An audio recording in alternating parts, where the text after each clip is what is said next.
Congratulations on your rugby successes so far. I know you've been asked this a lot, but what was it like to represent your country? Being able to represent Scotland's an incredible feeling. It's one of those things, I suppose, when you're younger, something you dream about, and you're never sure if you're going to achieve it. So I remember my first cap against New Zealand. It's a special week, to be honest. You know, all the guys in the team, everyone around you knows how special it is to win your first cap. So everyone's very supportive, and it's great that your family get to share that, and it's something I'll treasure for the rest of my life.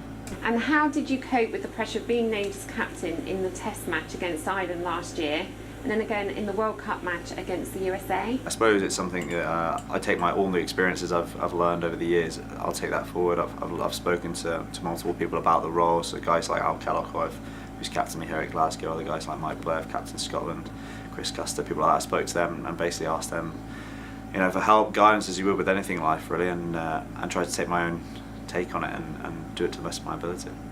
You come from a family of strong characters. How has this helped your sporting life? I think the biggest thing was getting me active at a young age. And Mum and Dad and my sister, we all love playing sport and being associated with it. So we play multiple sports, you know, tennis, hockey, cricket, golf, rugby. I mean, everything. So just doing all sports is something I've always enjoyed, and yeah, getting active at a young age really helped me, I think, to get to where I am today. Your family has a very strong sporting background. Are you competitive among yourselves at all, and how does this present itself? Yes, I think we are very competitive, but it's tough because we don't really get the time to be competitive against each other. I suppose the obvious times are maybe Christmas or when we get together in the house, board games, things like that always can be. I don't think we've ever managed to finish a game of Monopoly without someone walking out. So. Yeah, I can remember going out, you know, in the pouring rain with my dad, passing, kicking like that, and us getting a little bit competitive and things ending in tears. So, yeah, it happens every now and again. It's all good fun in the end, though.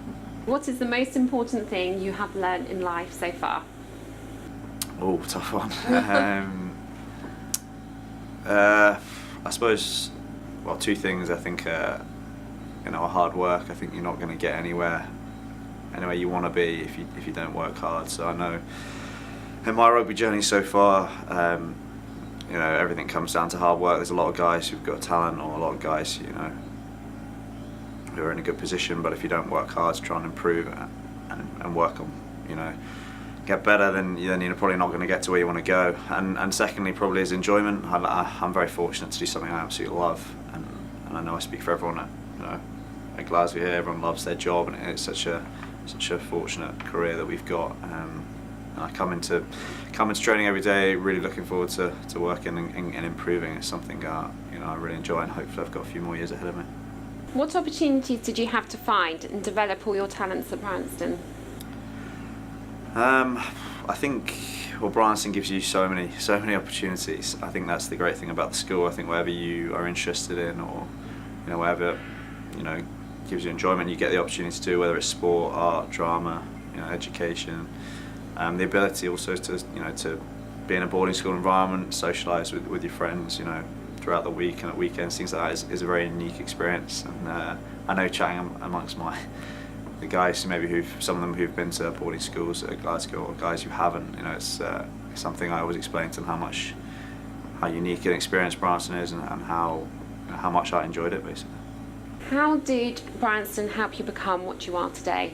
Bryanston, I suppose, gave me the opportunity to play rugby at a really high level. I think, you know, the facilities at school are great, the coaching environment, and I suppose the nurturing you get from the staff is brilliant, and that enabled me to improve my rugby, and again, I was able to then kick on from there when I left school. So I think that's something I look back fondly with, and feel fortunate that I was able to have that. Did coming from a family with strong sporting links put extra pressure on you going onto the field? No, I don't think it did. I think if anything, it gave me more opportunities. My mum and dad were, you know, massively involved in sport, coaching and watching and things like that. So, you know, they helped me.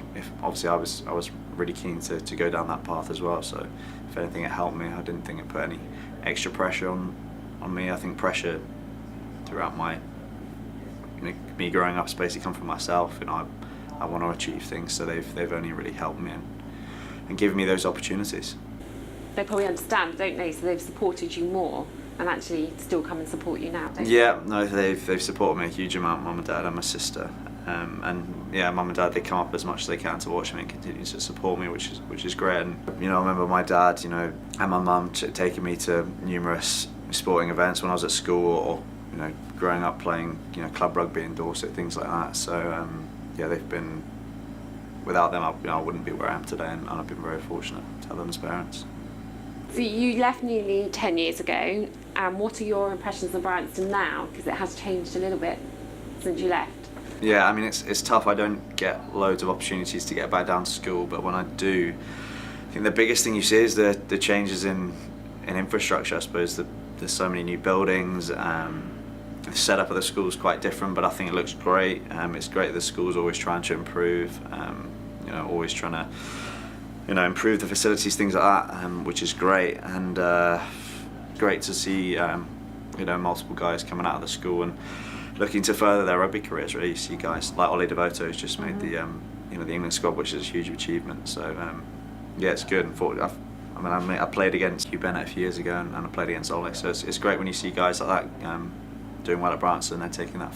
Some great names have come out of it, haven't they, for rugby? Yeah, it's great. It's really good to see, and hopefully that will continue for many years to come. So do you have any tips for current pupils at Bryanston now? I would just say, enjoy your time at Branson. I know I did massively, and as I said, I think it's something you look back on fondly. So making sure they enjoy themselves, try not to put too much pressure on things. Obviously exams and academic stuff is important, and you want to do well there, but when you're away from that, making sure you enjoy yourself and making the most of the opportunities that the school gives you, which are so many, I would say.